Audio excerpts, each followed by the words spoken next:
And this fight literally means nothing for him, except for legacy, you know, I guess. Don't bet money on it, though. All right? Don't bet money on it. Don't put your life savings on it. Don't even get me started. What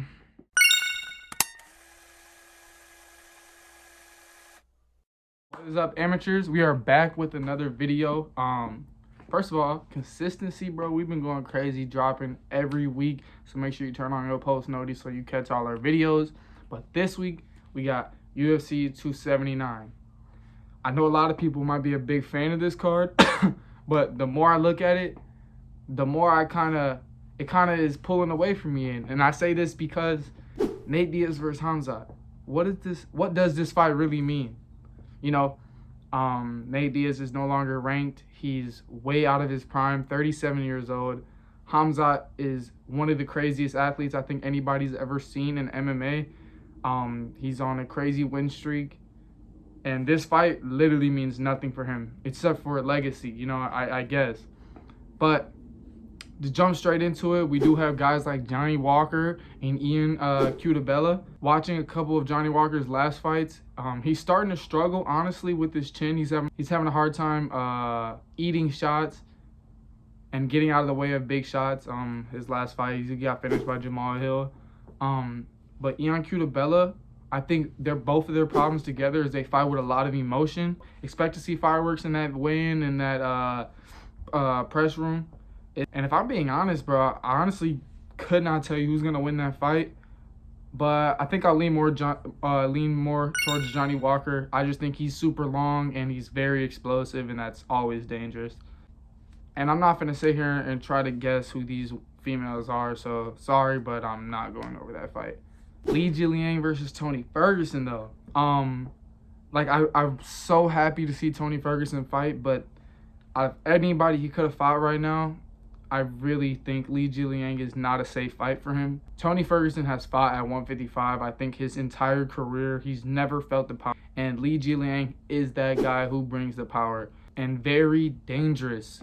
And Tony Ferguson's the guy to try to go in there, stand and bang like he did with Michael Chandler. And you see, after a little bit, you're going to get caught. I'm going to have to go Jillian, especially at welterweight. If it was at lightweight, I probably would have gave it to Tony Ferguson, but I feel like Jillian is just going to overpower him. Quick disclaimer. I know I just said, like, I'm worried for Tony Ferguson, but can I also say 170 might be good for him just because, like, I don't know if it's me or you, but he's been looking super skinny. His last fight's cutting to 155. So 170 might be good for him. I just don't think he's quick, guys. I think he has a lot of weapons, but I just don't think he's quick enough to put Leach out.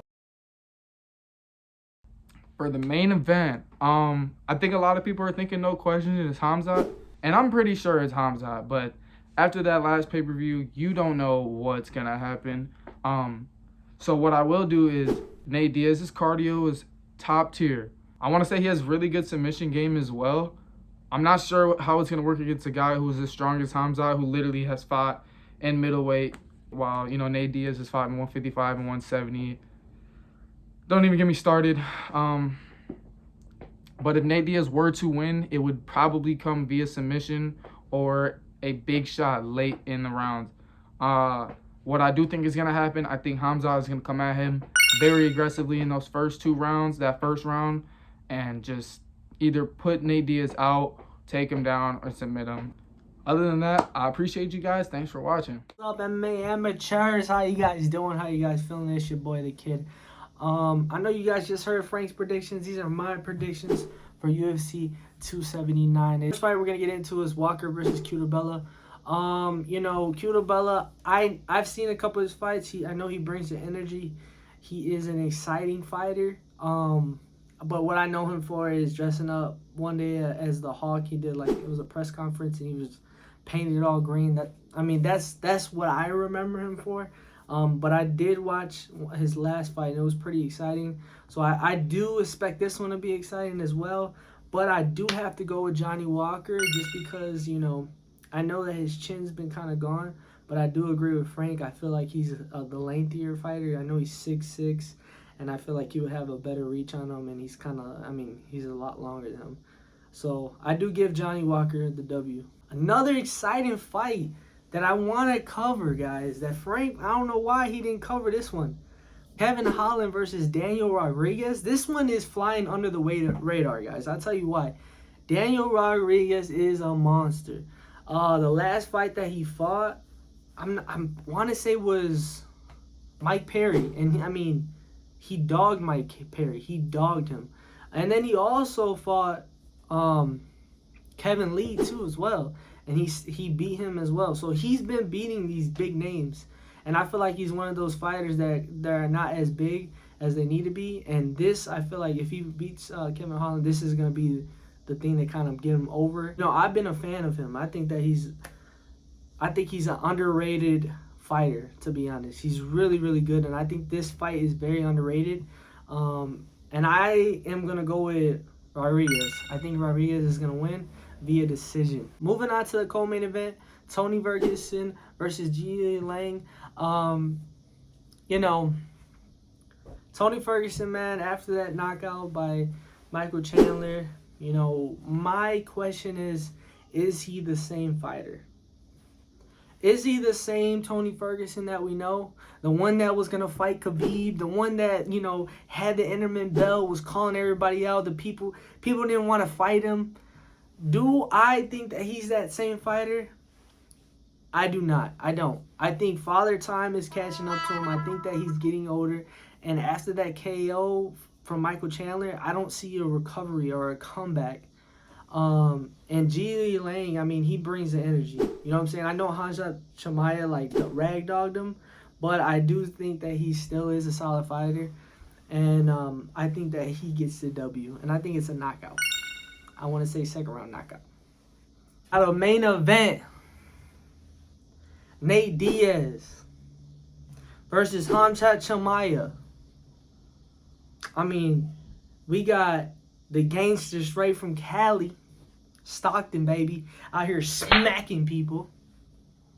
And then we got Hanza Chimaev straight from the hills of Russia or Moscow or somewhere out there. I don't know. Somewhere where they, you know, where it's cold and there's hills and stuff like that. But, I mean, you know, I was talking to Frank, man, I'm feeling a little risky. And what I mean by risky, I mean like when you're eating food, right, and it drops on the floor, and it's a little bit past 5 seconds, but you know that food's fire, so you pick that boy up and eat it. I don't know if y'all do that, but I do sometimes. I don't know if whatever. But you know, I'm feeling a little risky, man. I'm going with your boy Nate Diaz, man. I'm going with Nate Diaz, Stockton Zone, California. You know what I'm saying? The gangster himself. I'm going with Nate Diaz. 4th round sub, baby. 4th round sub. Don't bet money on it though. Alright? Don't bet money on it. Don't put your life savings on it. But I'm going with Nate Diaz. Nate Diaz with the W. I got him via submission. 4th round. And I might put a little bread on it. I don't know. Like I said, I'm feeling risky. But there it goes, man. Those are the fight predictions, man. I hope you guys enjoy our content. Like, subscribe, hit that bell. Because we've been, like Frank said, man, we've been consistent out here. We ain't stopping, man. We are consistent out here. So hit that bell, man, so you can, you know what I'm saying, see the videos, see the new content. And also follow us on TikTok as well. Thank you guys for tuning in. Peace.